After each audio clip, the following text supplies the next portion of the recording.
And I know that he did get some action with Baltimore and it didn't go well, but maybe a fresh start, a new start, new year, better him because he had to deal with the mess and disaster that is the White Sox organization. Can he be healthy? Can you squeeze a good 80 to 100 games out of Eloy? And if he hovers around that 750 OPS line, that's not a lot of guys that were able to do that last year. Now, you are Locked On Rays, your daily Tampa Bay Rays podcast, part of the Locked On Podcast Network, your team every day. Welcome into Locked On Rays, your daily podcast covering everything Tampa Bay Rays, from game analysis to player interviews. We've got you covered with all the latest news and insights. My name is Kevin Weiss. I'm Ulises Sambrano, bringing you expert analysis and passionate discussions about our beloved Rays. Whether you're a diehard fan who vividly remembers Longo's game 162 just like us, or you remember the early Devil Ray days of Wade Boggs or Carl Crawford, we're here to break down every play, every trade, and every milestone. In fact, this is our 6th season covering the Rays daily. In every season up till 2024, they've gone to the playoffs, but you can still grab your favorite Rays gear, settle in, and subscribe to our Locked On Rays YouTube channel and other podcast platforms. You can also find us on X and Instagram at Locked On Rays. This episode is brought to you by Game Time. Download the Game Time app, create an account, and use code LOCKEDONMLB for $20 off your first purchase. We also want to note before we get into the nitty-gritty is, Ulises, am I correct in putting forth that we have gone over 2,000 subscribers on the YouTubes? That is right. Thank you for reminding us. Yes. We made a promise to you guys that we would bother you to hit that subscribe button before the year was over to reach the 2,000 mark. We have blown past it, folks. Blown past it, and that's because of you. Thank you so much. Honestly, if we just that's pretty cool. Yeah. We when we started this in 2019, it was you and I audio only through FaceTime. Exactly. It is a whole another thing 5 years later. And so to have 2,000 people subscribe to this channel, it's really unreal. And you guys take time out of your day, out of your life to listen to us and to watch us and hit that like button. And it really means a lot to us. So to have 2,000 people subscribe to the channel, that's pretty rad. So thank you all. Yes, thank you all. And also thank you to the Rays, Pinellas County, and St. Pete City Council, because we've had a lot of stadium episodes that have gotten a lot of views, and all the guests that joined us along the way. Evan Klosky, Colleen Wright, Gabriella Paul. We've got hopefully a special guest coming up later this week who has some very good insights on the stadium dilemma. So stay tuned for that. Dropping later this week. I will not say any more about that matter. What I will say, though, is that Christmas, the holiday season, came a little early if you're a Rays fan. Hopefully it works out. It remains to be seen. The Rays have acquired Eloy Jimenez, signing him to a minor league deal with an invite to spring training. And if he makes it onto the team, he will earn a guaranteed $2 million salary plus an additional $2 million in playing time incentive. So this is a very low-risk move that could have high-reward implications for that little itty-bitty issue that we've been talking about and discussing, and that is offense, that is power, that is home runs, that is extra base hits, that is driving guys in. And Eloy Jimenez, when healthy and at potential, he's able to do that. Yes, and so you mentioned two things, injuries and power. If he's not injured, man, it'd be nice for him to provide some pop because this lineup needs it. I think this is a slam dunk, to be quite honest, because it's so low risk, high reward. And maybe high reward is a little bit too rose-colored lenses. Maybe, let's say, low reward, low risk, medium reward. Because a medium reward, if he's a guy that can just hover around 720, 780 OPS, give me the paper. I'm going to sign that right now. Even if it's only for 85 or 95 games, anything helps. It. Everything adds up at the end of the day. I'm not looking for him to give you 155 games here. I'm looking for, if you can give us a half season of production, that could at least get us over the water to some extent. Any little bit helps, just like Ahmed Rosario for the first half of last year, although it's not a great example because the Rays didn't make the playoffs. But him being able to do what he is capable of. I mean, let's remember that this guy signed a huge deal, by any standards, if you consider the fact that he hadn't played a major league game and was already given a long-term contract, a $43 million guarantee. And he went out, had an amazing rookie season in 2019. And then since then, he's battled injury after injury after injury, and he struggled to put together a full season. And I'm not expecting him to put together a full season, even as he gets a little bit older. He's still young by pretty much every standard out there. So I'm not banking on him to be able to stay healthy. But what I am asking for him to do is A, make the team, and B, give us 15 to 18 homers with the 720, 730 OPS. Everything else, nothing else matters to me with this signing, because it's not like we're guaranteeing him 10 or 12 or $14 million. I think his option that got declined after being traded from the White Sox to the Orioles was like $16.5 million. So I am asking for, if you make the team and reach your incentives, whatever those incentive benchmarks is.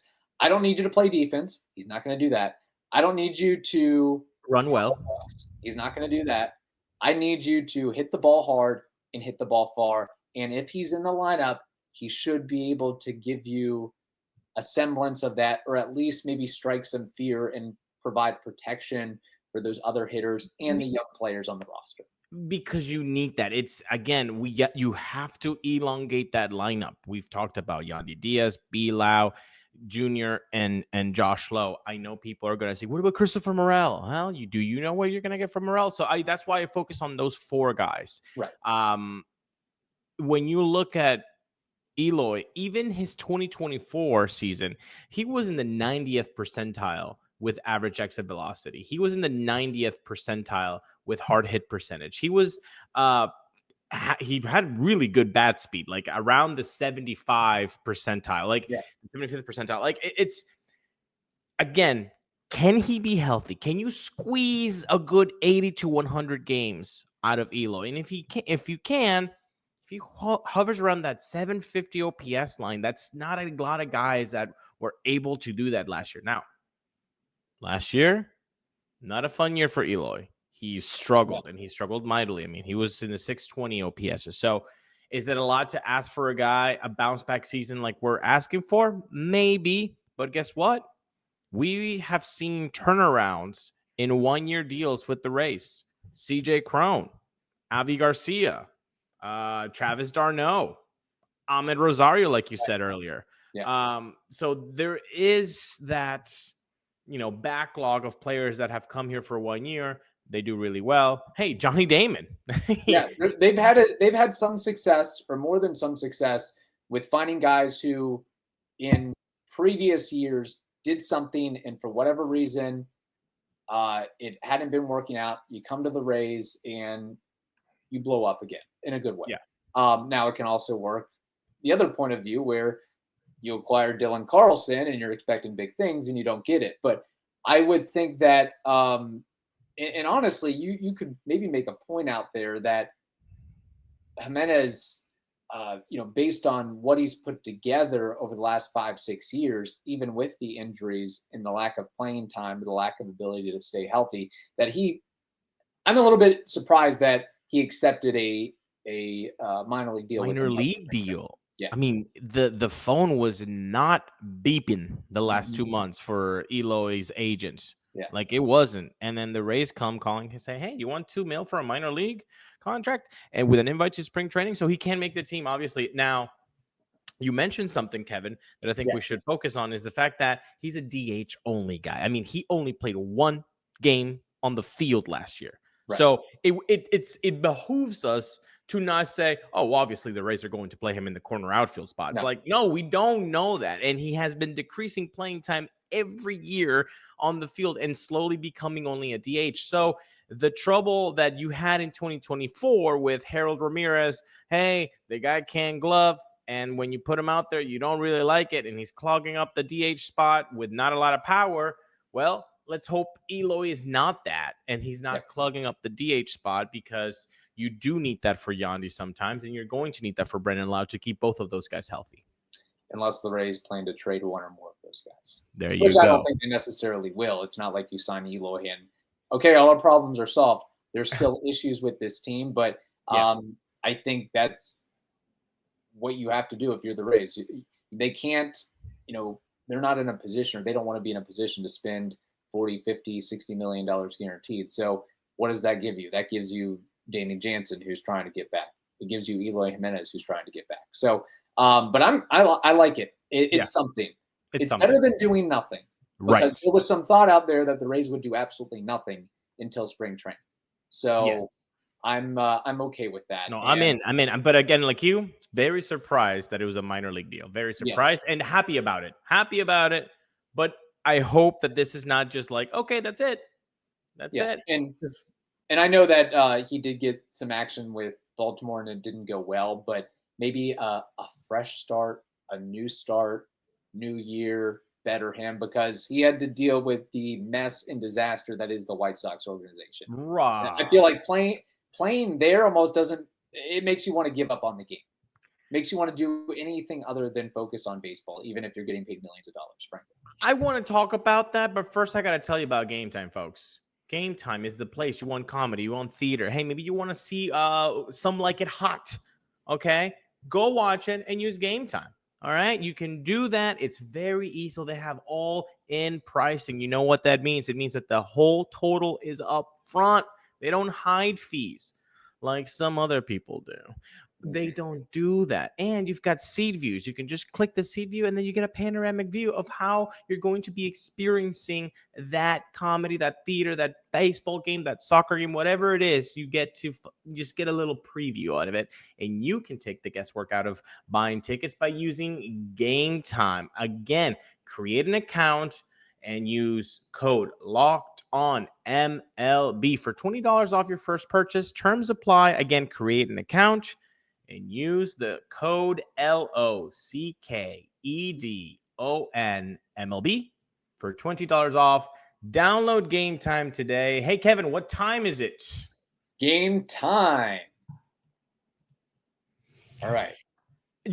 I really like to make this point across whenever we talk about the clubhouse. That's work for them. That's them clocking in. Mm-hmm. Okay. We have all been in toxic environments, either relationships, personally or professionally.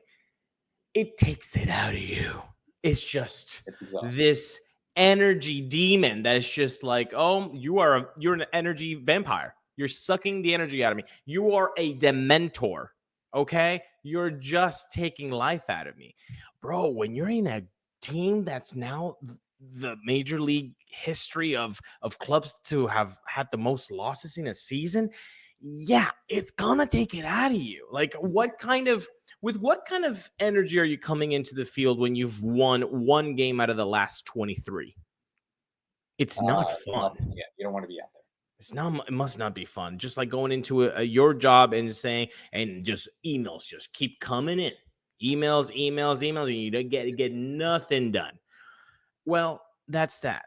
But what happens when you're in a positive environment where everybody kind of seems to like each other and the manager is pretty cool and the front office is pretty cool with the clubhouse and they've got a big Latin. I mean, every team has a big Latin presence, right? But I feel like the Rays group it together pretty well too.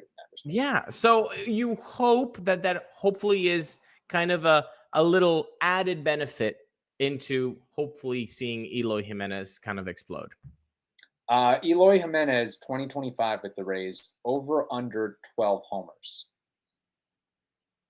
Just because it's bleeping Christmas, I'm going to say over. Okay. Over under 95 OPS plus. Oh, God, let it be over. Let it be over. But you know what? I would be happy with a bleeping push here. 95. Okay, that's fine. Hey, we'll take it based on what we've had to deal with. Exactly. Yeah. Over under, last one I've got 82 games. All right, you got me in a happy mood. Let's say over. Let's go. Let's go for it. Let's wish it to existence there. We did get a lot of comments from listeners out there. I don't know if we have time to read them today, but we do appreciate it. We did put it on Twitter, his numbers in 2024 and his career numbers, and the fact that he is, yes, indeed, only a DH guy. And I don't foresee that changing anytime soon, especially if you want to keep him on the field, because I feel like a guy who hasn't played defense and you try to roll him out there, whether it's first base or corner outfield, you tweak a hammy, you pull a groin, something's bound to happen, unfortunately. Yandy didn't play third. He just moved to first. Brendan Lau moved to playing a little bit of first last year. Like, it happens to folks. Yeah. You just want to say, keep healthy. And that's probably what's happening with Eloy. Yes, indeed. All right. To wrap up today's episode, in the theme of the holiday spirit, the Christmas spirit, our wish list for the Rays related, and you can put it on YouTube, what you want on your Rays Christmas list or Rays holiday list, Rays Hanukkah list, whatever you want to, whatever you celebrate. We don't care. We just want you to play the game with us. Ulises, there's a couple major things out there. I will start with my wish list, and it's a pretty obvious one based on the conversations we've had over the last couple weeks, is some finality. There's one way I want this to go, but an ending to the drama of the stadium discussions. What I want to happen, well, if I'm really being greedy, maybe have Stu sell the team, but by March, I want the Rays to fulfill all their obligations in the contract, show that everything is on the up and up, and by hook, by crook, by investment from MLB, by investment from private corporations, whatever they have to do to fill the funding gap, they get that resolved, and shovels are in the ground sometime, I would presume, summer of 2025, after that March deadline hits, and a new stadium is being built. I would prefer it in Tampa, but I don't think that's realistic. The deal that was agreed upon is what ultimately gets completed, and we have baseball, Major League Baseball, for generations to come in Tampa Bay. That is what I want. That is what is on my wish list, and that's what I got. I think this was my gift or hope last year. It was for some finality. So 365 days later, you are using it. This is kind of like when you're a kid and you ask for a Game Boy Color or a Game Boy Advance, and you didn't get it. You got some jeans, maybe. You got cool shirts. And so, yeah, some socks. They were great socks. And then the next year, you're like, you know what? This is the year. I'm going to try again, Game Boy Color or Game Boy Advance. This is where we are as a fandom. We just have the biggest wish again and again and again since 08. Since 08. Like, I mean, a kid, we have had this problem and it's been, what, 16, 17 years? There's a senior in high school that has always known the Rays having a stadium saga. Like, that's a fact. Yes. And that's ridiculous. So I 100% agree with you. We need some finality. Let it just be the deal that they agreed upon. Let Stu stop seemingly act like he doesn't have money. To stop seemingly looking like a penny pinching owner. To just Go through with it because guess what? Your word is your bond, man. Even in 2024, when there are values that have been eroded, Yes. maybe a human's word should still be something. And yet you said you would cover cost overruns. You said that. No, I didn't make Stu write that. You didn't make Stu write that. Heck, No. Matt Silverman and Brian Auld didn't make Stu sign that. They did. So keep your word. Yes. That's it. St. Petersburg, they're holding up their end of the bargain. Pinellas County, they're holding up their end of the bargain. $600 million plus combined. Now it's time for the Rays to hold up their end of the bargain and to make it work. I don't care how they do it, just do it. If you have to cut corners with building the new stadium, again, I don't need gold-plated urinals. If you need to hold off on the splash guards, that's fine. Okay, Hold up. If you want to lower the quality of the Wi-Fi, whatever, just get it built. Wait. I said one of the things I wanted to see on the new stadium was cup holders. What was your one thing that you would like to have seen? I thought it was splash guards, honestly. Okay, splash guards. You right now, would you say get rid of my number one want, which is splash guards in the urinals, to just get it built? Would you do that? Yes. Okay. Heck, I would take them just quote unquote rebuilding Tropicana Field and renewing the lease for another 30 years if that's what it took. You know what I thought you were going to say? I was like, heck, I would even not take urinals and just get the trough like horses do. That's fine too. I'll just hold it for 3 hours. I'll go in the parking lot. That'll be my well, yeah. I mean, that's I was gonna make a joke there, but I'll hold off on that. But it has to do with parking fees and how much the Rays charge. That's right. And how I would feel about that. Either egress or ingress to the ballpark there. But yes, hopefully, and I don't know. I'm not 100% confident about it, but they've got till, I believe, March 31st to show that the T's are crossed and the I's are dotted. And if they don't, the deal, they default on the deal. And that brings a whole nother can of worms open. And if I may add a little addendum to the finality of the stadium situation, I would really, really, really, and I'm asking for a lot here from Santa, is the Rays in 2026, 2027, if the Trop gets rebuilt, doesn't get rebuilt, I still want them to play in the Tampa Bay area or Central Florida for the next couple of years. I'm hearing rumors about them playing in Austin in 2026. I don't know how this is, how we're getting to this point. But hopefully, hey, if you have to just hopscotch from one minor league stadium in Tampa Bay to another, I'm fine with that. But I would like them to keep playing ball in our natural vicinity here. Yes, 100%. 100%. All of that you said. Maybe 1 year, the first year in Tampa, then the next season in Clearwater with the Phillies, then the next season at Daycare with Dunedin, and then 28 back to Tampa, baby. Let's get 2 times here. Then new stadium. They're like the Globetrotters. They're just exactly roving from place to place. We have Ulises' holiday wish list Rays item, but first we have to tell the audience something very important. And that is FanDuel. The NFL playoffs are almost here, but it's not too late to get in on the regular season action with FanDuel. They are America's #1 sportsbook. Right now, new customers can finish the season strong with $250 in bonus bets if your first $5 bet wins. FanDuel, they've got so many ways for you to pick up a W, like which players will score a touchdown, how many points each team will score, and so much more. That's just scratching the surface of what they've got, of course. So just visit FanDuel.com to join today. That's FanDuel.com for your chance at 250 buckaroos in bonus bets. Make every moment more with FanDuel. They are an official sportsbook partner of the NFL. All right, Ulises, what's on your holiday wish list, Rays edition?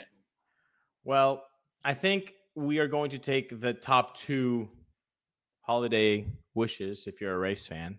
Number 1 is the stadium. That's number 1, I think, on everybody's books. Just get the stadium situation fixed. And number 2, just give me a damn good offense. Like, no, you know what? No. Santa. I did not say good offense. Serviceable, average, league Give average. me a mediocre offense. Dear Santa.